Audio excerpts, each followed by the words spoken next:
Hey guys, it's Coffee. Welcome back to Socrates Jones. So in the last one we debated Hobbes, and now I guess we'll see who we're debating next.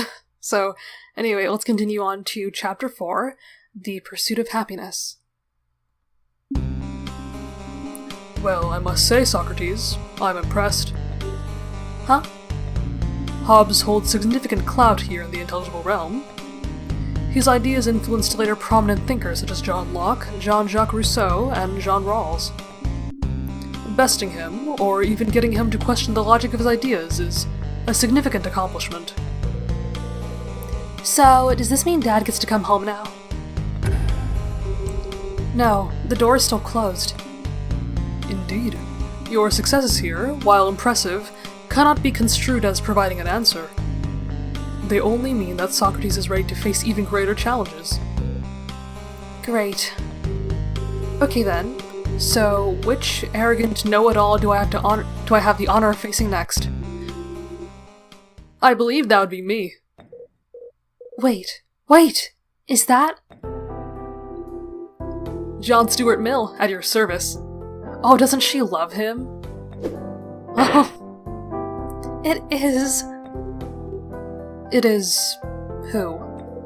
John Stuart Mill, one of the most prominent utilitarian philosophers, Dad. He was a member of Parliament, and an early feminist as well. I've mentioned him at least 4 times today. I'm sorry. Not to worry, old chap. I'm sure we will get to know each other quite well by the end of the day. Shall we begin? Okay, morality comes from happiness. In our society, good comes from the accomplishment of some desirable end. However, happiness and freedom from suffering are the only things truly desirable as ends. Thus, actions are right in proportion as they tend to promote happiness, wrong as they tend to produce unhappiness. As a result, one should choose every action in order to maximize overall happiness. And there you have it, gentlemen. Happiness must be the source of all good. Okay, good is happiness. This is the core idea behind Act Utilitarianism. He is so amazing! Isn't he amazing, Dad? I guess. He's about 200 years older than you. Tone it down a bit. Well, Socrates, you have heard John's presentation. What is your intended course of action? Well, Dad, look, this is the closest thing to the nature of morality we are going to get. How do you know that? I've studied him for ages, that's how. He's brilliant. Come on, Dad. If you just acknowledge this, you can get out of here. Well, Socrates, do you accept Mill's principles? Actually, I believe I'll ask the MP a few questions if you don't mind. What? By all means, go ahead. It is only healthy for individuals to voice their queries. Trapped thoughts have no use after all. Okay. Let's look through these. Oh wait, we have something on the idea slate, right? Good is happiness. Mill believes that something can be called good as long as it increases overall happiness. Okay.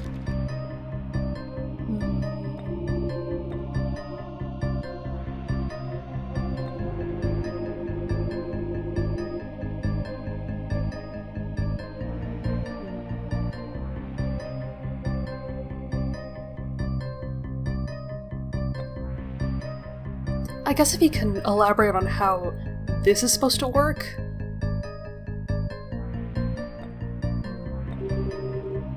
What do you mean by that? If your actions make people happy, there must be something positive about them.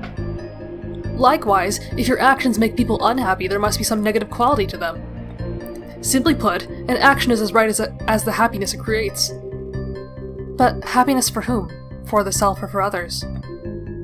The overall population. Distribution is irrelevant. Huh, interesting. Happiness distribution. Okay, so what is that? Happiness distribution. According to Mill, it is irrelevant how happiness is distributed as long as it is increased overall. Okay.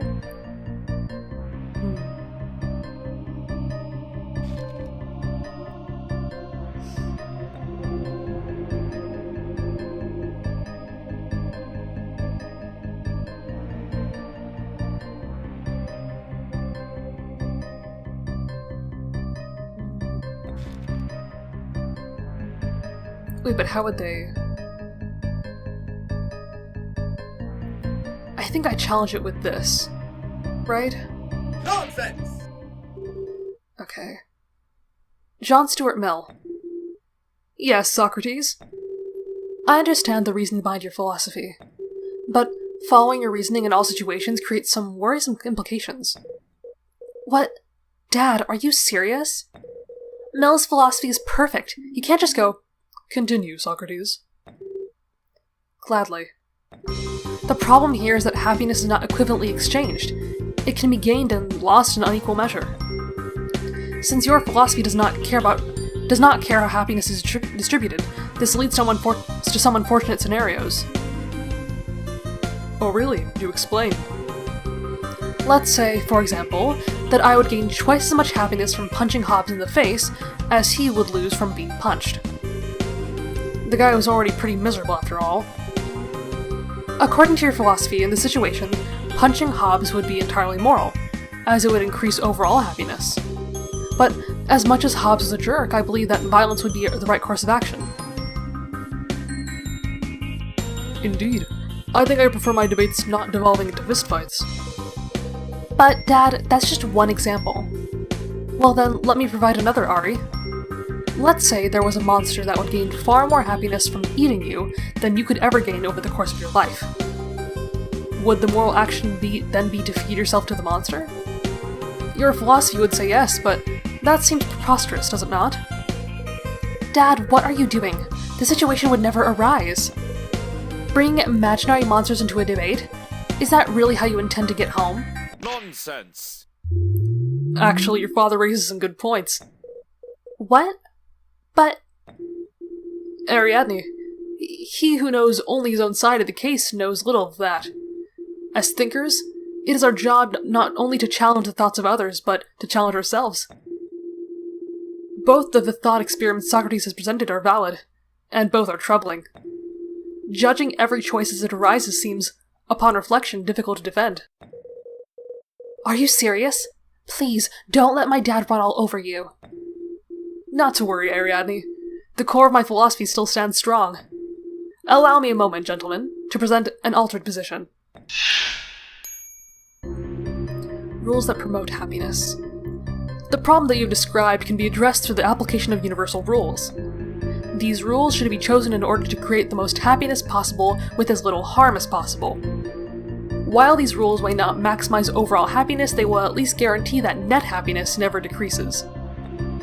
Actions can be considered moral when they follow such rules. As you can see, the idea that happiness is the source of morality is still possible. I believe I shall refer to this as rule utilitarianism. An interesting evolution of your ideas, indeed. You see, Dad, Mill's philosophy is solid, as I told you. Because, I actually studied this stuff. Whatever happened to me having to decide for myself? Yeah, well, that was before you hopped on the smug wagon. The smug wagon? Socrates, shall we continue? I guess so.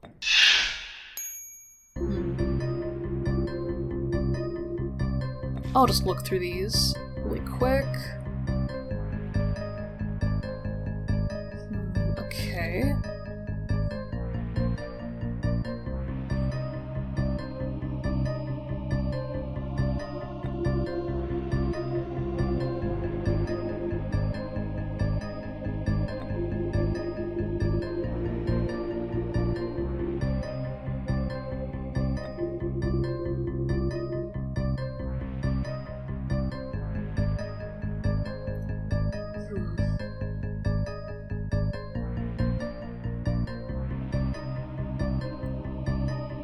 Okay, I'm inclined to ask for backing on this because how would you know? Like, how does he know for sure that these actions, that, these rules make certain actions moral? Or that these rules cause, that these rules being enforced can cause people to live morally, I guess. It just seems like such an absolute statement. I don't know. Yeah, I'll press for backing, I think. Can you back up this statement? Based on everything I have established here, following the rules will promote happiness most of the time. Thus, we can assume that those who follow the rules are performing morally. Most of the time. Even in the case that the rules create unhappiness, we should follow them. Well, no. Theoretically, if in a certain situation following a rule created enough unhappiness, that rule should be revamped. Broken and replaced with a more nuanced rule. Huh, how interesting. Oh, rule nuances. So what does that say?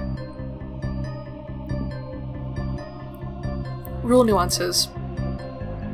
If following a rule would create unhappiness, we should replace it with a more nuanced rule.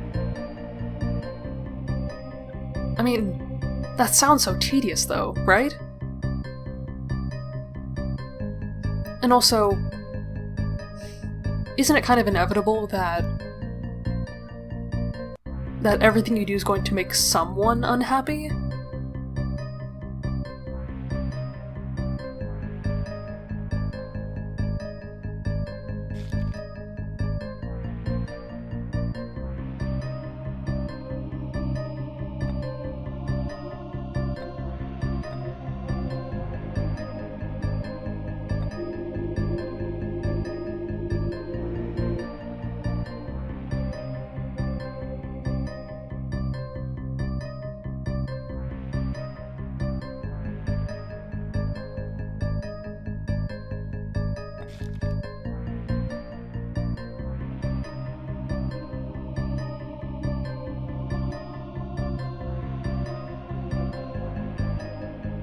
Oh, okay.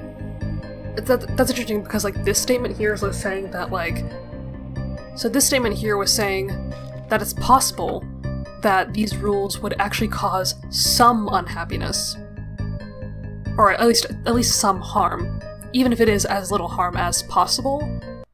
But with the rule nuances, it's saying that if a rule causes any kind of unhappiness in any capacity, it should be replaced. So maybe this is what I need to do? Nonsense! The game's up, old chap. Oh, no, Dad! Don't you dare throw this away. I dare.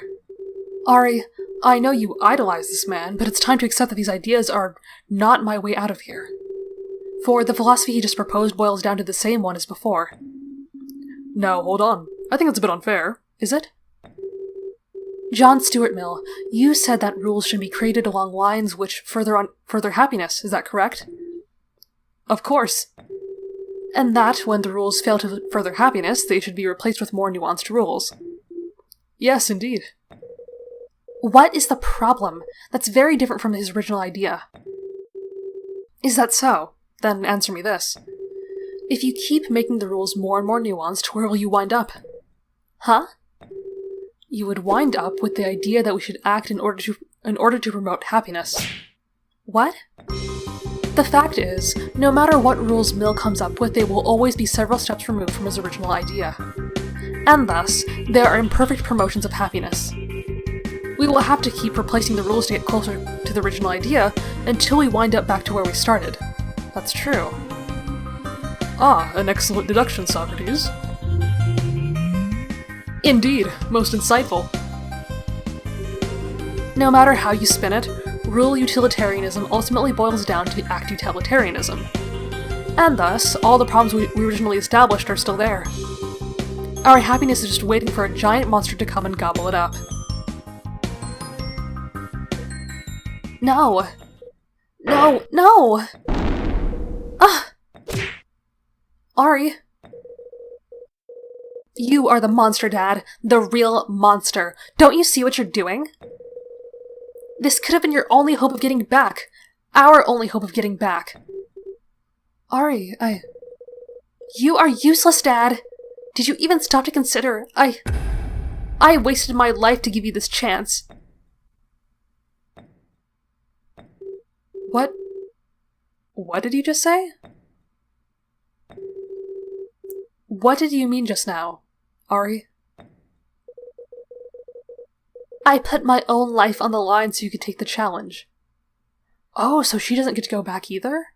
Like if we fail? What? Are you serious? I thought that there's a chance. If there's a chance, any chance, we should take it. But Mill is one of the best philosophers out there, and you've run right over him without a thought. You're going to wind up throwing away both of our lives for the sake of your stupid style points. Ariadne Jones? I understand where you were coming from, but your father has not done ill by your sacrifice. Not since my days in Parliament have I been subjected to such a spirited critique. Mill. Listen, both of you. Unquestionably, it is possible to do without happiness. It is done involuntarily by 19/20ths of mankind. But you don't have to be among them.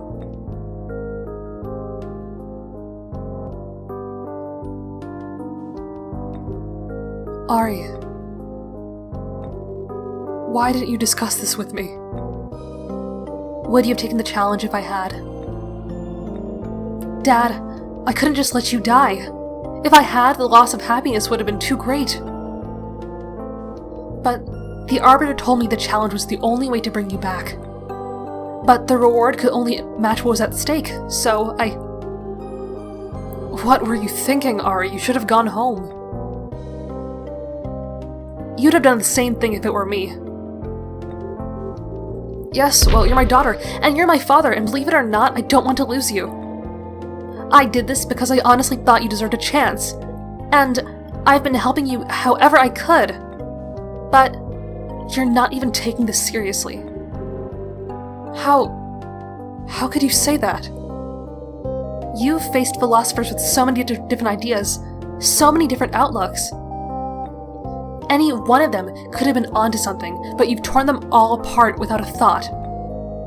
Your cunning remarks, your biting comments. You don't really care about getting home, you're just showing off. Look, Ari, it's true that maybe I've been getting a little carried away, but I've never been good at this stuff, and you always loved it. I guess I'm just starting to see why. But it doesn't matter, does it? In the end, you'll still blaze through the options presented to you, tearing them apart because you're so sure they're wrong. No, Ari, it's actually the opposite. I feel like I don't know anything, and I can't accept their ideas without understanding them inside and out, especially now that I know that I'm not the only one at stake. I'm not here to prove them wrong. I'm here to see if they are right.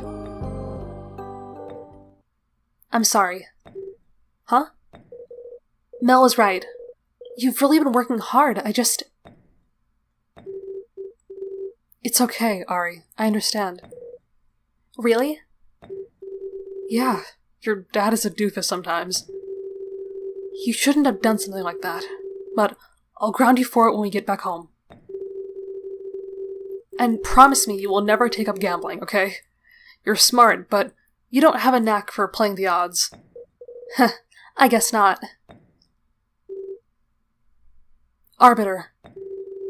I'm tired of this stupid world. Bring out your best philosopher. It's high time I provided returns on my daughter's bet. Alright, so we will stop here, and we'll face the best philosopher in the next episode. Thanks for watching, and I'll see you in the next one.